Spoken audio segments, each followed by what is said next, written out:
Здрасте, дорогие товарищи.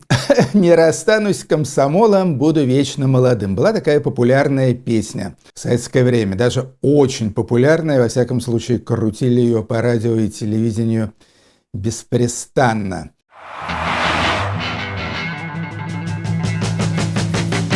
Наша сегодняшняя тема – это ВЛКСМ, попросту комсомол, Всесоюзный Ленинский коммунистический союз молодежи.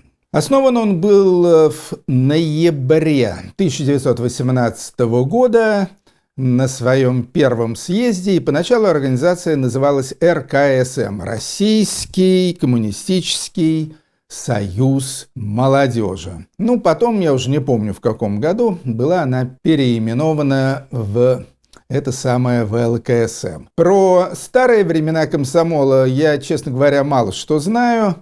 Знаю только, что практически все до одного комсомольские начальники 10-х, 20-х и 30-х годов все были расстреляны. То есть там имеется список где-то примерно из 8-10 фамилий этих самых главных комсомольцев того времени. При Сталине были расстреляны абсолютно все. Потом, естественно, начались времена более спокойные, более вегетарианские, как говорится. Комсомол стал вполне себе такой безопасной организацией, и организацией, в которой состояли почти все, за редкими исключениями, советские молодые люди. Молодые люди – это значит в возрасте примерно от 15 до 28 лет. Я сам тоже состоял в комсомоле. Не могу сказать, что горжусь этим фактом. Стыдновато мне, честно скажу, что я там был. Но деваться было некуда, поскольку иногда в комсомол надо было там вступать, там записываться, какие-то сдавать экзамены, отвечать на вопросы и так далее.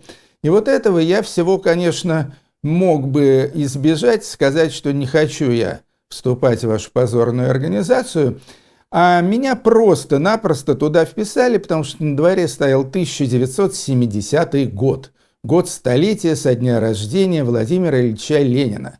И был такой ленинский призыв в комсомол, когда записывали буквально всех. То есть меня просто в один прекрасный день вызвали в какую-то, эту комнатку в школе, вручили мне комсомольский билет, по которому я должен был платить членские взносы в размере 2 копейки в месяц, красный с изображением Владимира Ильича Ленина в профиль, комсомольский значок. Все. То есть я был поставлен перед фактом, естественно, бросаться билетом и значком как-то это было стремновато. Проявил я некоторое малодушие, и состоял я в этом самом комсомоле с 70 по 77 год. Ушел после того, как закончил институт. Все, я просто тогда для комсомола исчез. То есть я больше нигде не становился на учет комсомольский, не платил взносы и так далее. В общем, растворился. И надо сказать, что это целиком и полностью сошло мне с рук. Никаких претензий, разборок и так далее со мной не было. Смылся, и слава богу. Возникает ряд логических вопросов. С КПСС понятно. Конечно, это была не партия, а это была, такая тоталитарная, фигня огромная, такой спрут тоталитарный. Но что такое был этот самый комсомол? Это не была партия. В Советском Союзе партия могла быть только одна, в стране была однопартийная система. Комсомол назывался боевым резервом партии, в общем-то, как-то примерно так. Вопрос, естественно, в том, а нафига вообще этот резерв нужен, если, по идее, в общем-то, партия и так была абсолютно всесильна. Я бы сказал, что, наверное, причин было, основных, по крайней мере, причин было 2. Первая причина заключалась в том, что молодежь, как известно, в любой стране это самая динамичная, самая непослушная, самая, в общем, такая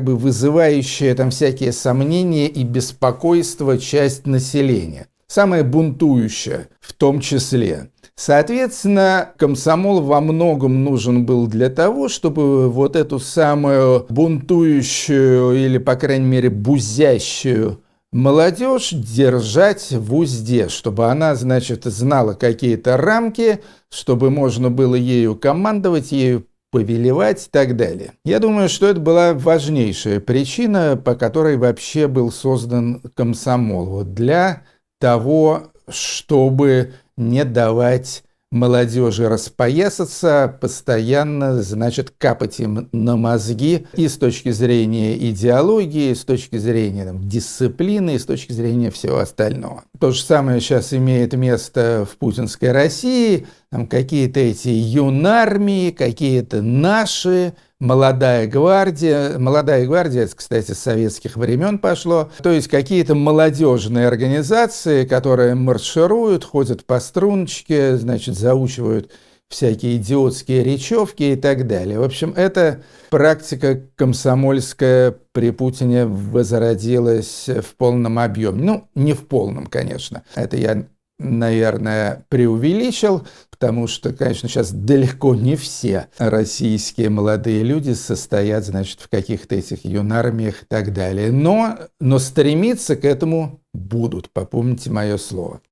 Вторая причина состояла в том, что с помощью комсомола легче было использовать миллионы молодых людей в качестве такой послушной и гораздо более дешевой, чем взрослые люди, рабочей силой. Когда перед государством вставали какие-то такие очень серьезные задачи, которые требовали огромных человеческих ресурсов, а денег, естественно, всегда слегка не хватало, то тут же вспоминали про эту самую комсомольскую молодежь и бросали ее на всяческие ударные стройки, они так и назывались, ударные комсомольские стройки, скажем, Байкало-Амурская магистраль, или, скажем, поднимать Целину в Казахстане и так далее. Это все были такие вот достаточно авантюрные, не всегда нужные, но очень масштабные проекты, на которые в первую очередь бросали молодежь. Опять же, всякие такие достаточно сомнительные вещи, как, скажем, стройотряды, да? То есть, чтобы молодые люди в летний период не занимались всякой ерундой, не шастали по танцулькам, дискотекам, пляжам там и так далее.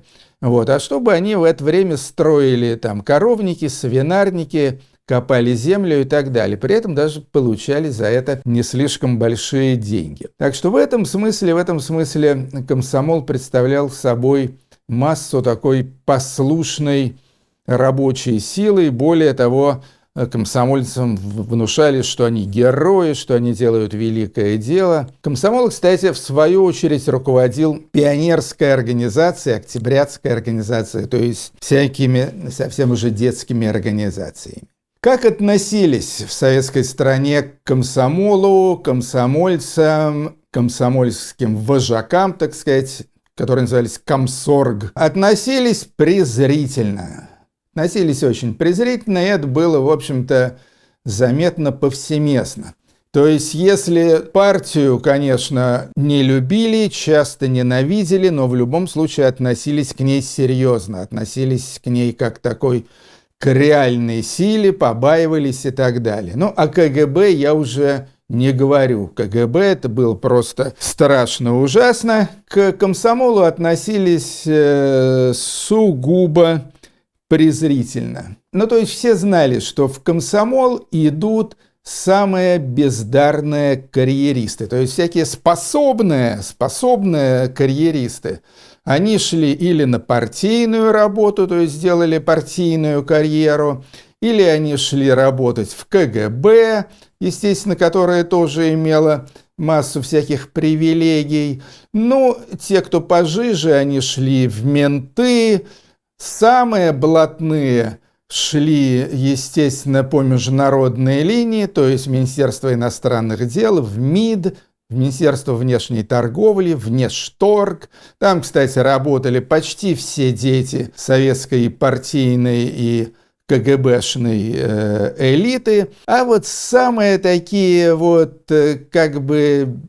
общем, какие-то остатки, ошметки, вот они шли работать в комсомол.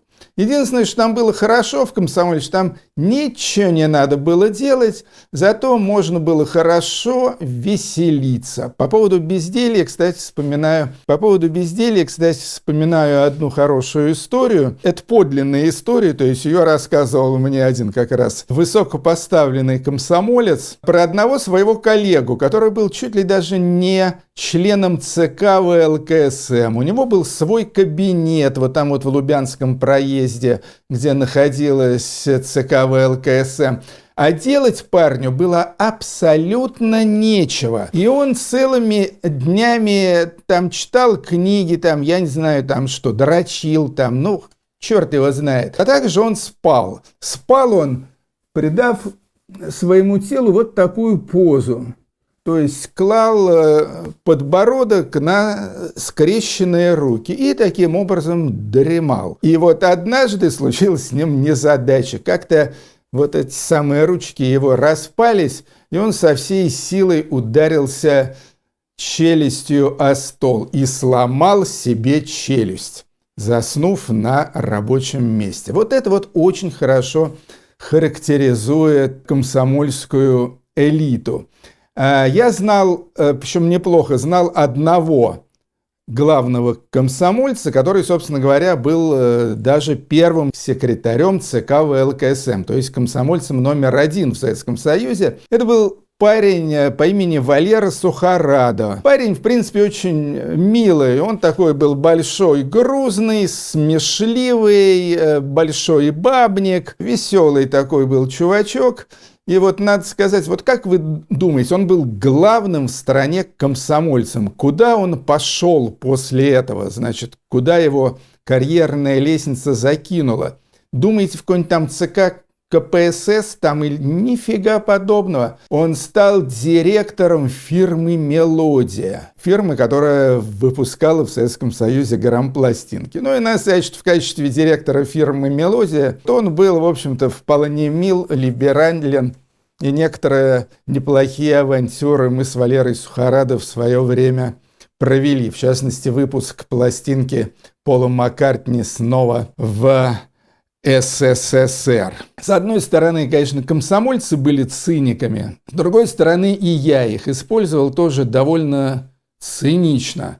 Потому что ребят все-таки они были молодые, все-таки, ну, где-то даже мои ровесники, старались быть модными, тоже там ходили в джинсах, там и все такое прочее, тоже были падки до модной музыки и так далее. И я в каком-то смысле этим пользовался. Ну, начиная с того, что все мои первые статьи, это было еще в середине 70-х годов, я печатал в журнале «Ровесник». Это был орган ЦК ВЛКСМ, журнал, посвященный жизни молодежи за рубежом.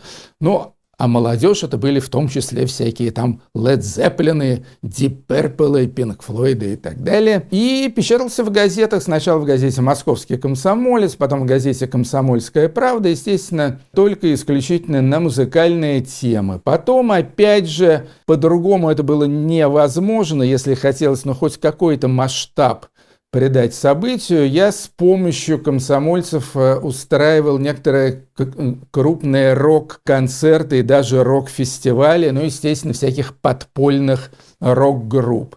Но тут надо сказать, что с переменным успехом это все было, потому что комсомольцы, конечно, как правило, все эти комсомольские функционерчики, они были ребята очень трусливые, ненадежные, за карьеру свою боялись. Соответственно, бывали у меня случаи, когда в последний момент эти комсомольцы, значит, лапки кверху, партийное начальство, значит, что-то им такое говорило, а чем это вы занимаетесь, а нафиг вам это надо, прекратите, и они тут же брали под козырек. Происходил у меня такой довольно невнятный и достаточно недолгий симбиоз с ВЛКСМ. То есть это было, в общем-то, только где-то вот в конце 70-х в самом начале 80-х годов, а потом я попал в опалу, был запрещен, и комсомольцы просто, естественно, стали меня обходить далеко стороной. Последним, наверное, таким более или менее крупным мероприятием, связанным с комсомолом, был фестиваль молодежи и студентов, который прошел уже в самом начале, на заре перестройки, летом 1985 года. Хорошее было мероприятие, прям скажем. И после этого все. После этого комсомол заглох окончательно.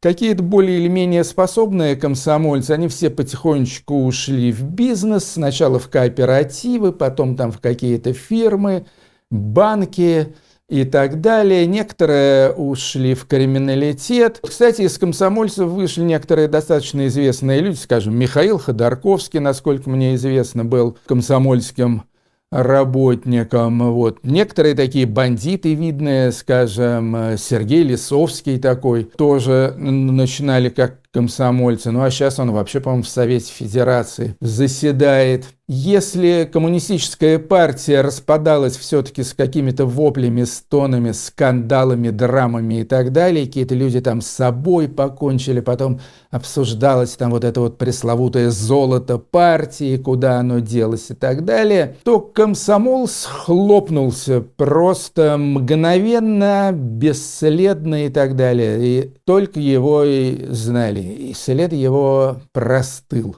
И, пожалуй, единственное, абсолютно единственное, что осталось такого маломальски симпатичного от комсомола, это огромное количество комсомольских песен. Ну, по поводу «Не расстанусь с комсомолом, буду вечно молодым», это я уже говорил. Ну, там были еще «Любовь, комсомол и весна», что-то там «Комсомольцы, добровольцы» и так далее. В общем, очень много было песен про комсомол, пели их всякие люди типа Кобзона, Лещенко, а также вокальные инструментальные ансамбли ВИА. Это была такая вот самая типичная комсомольская музыка. Сейчас, я боюсь, эти песни уже вряд ли кто-то поет, но мелодия осталась, да, ветерком в степи. Но я думаю, что больше ничего о комсомоле помнить и не надо. Уже постфактум про комсомол были написаны всякие смешные панковские песни, там «Пьяная, помятая, пионер-вожатая», «С кем теперь гуляешь ты, сука конопатая», или там «Лола, королева рок-н-ролла, для тебя проблемы пола не существовало», что-то там, секс там, бухло, рок-н-ролл, вот это и был для нас комсомол. И это правда. Все, ребята, счастливо. Следующий выпуск у нас будет посвящен ответам на вопросы. Ну, а потом продолжим популярную советологию. Еще масса имеется всяких интересных и интригующих тем. Меня зовут Артемий Троицкий. Это была очередная серия видеоэпопеи «Популярная советология. Поп-совет». Пока!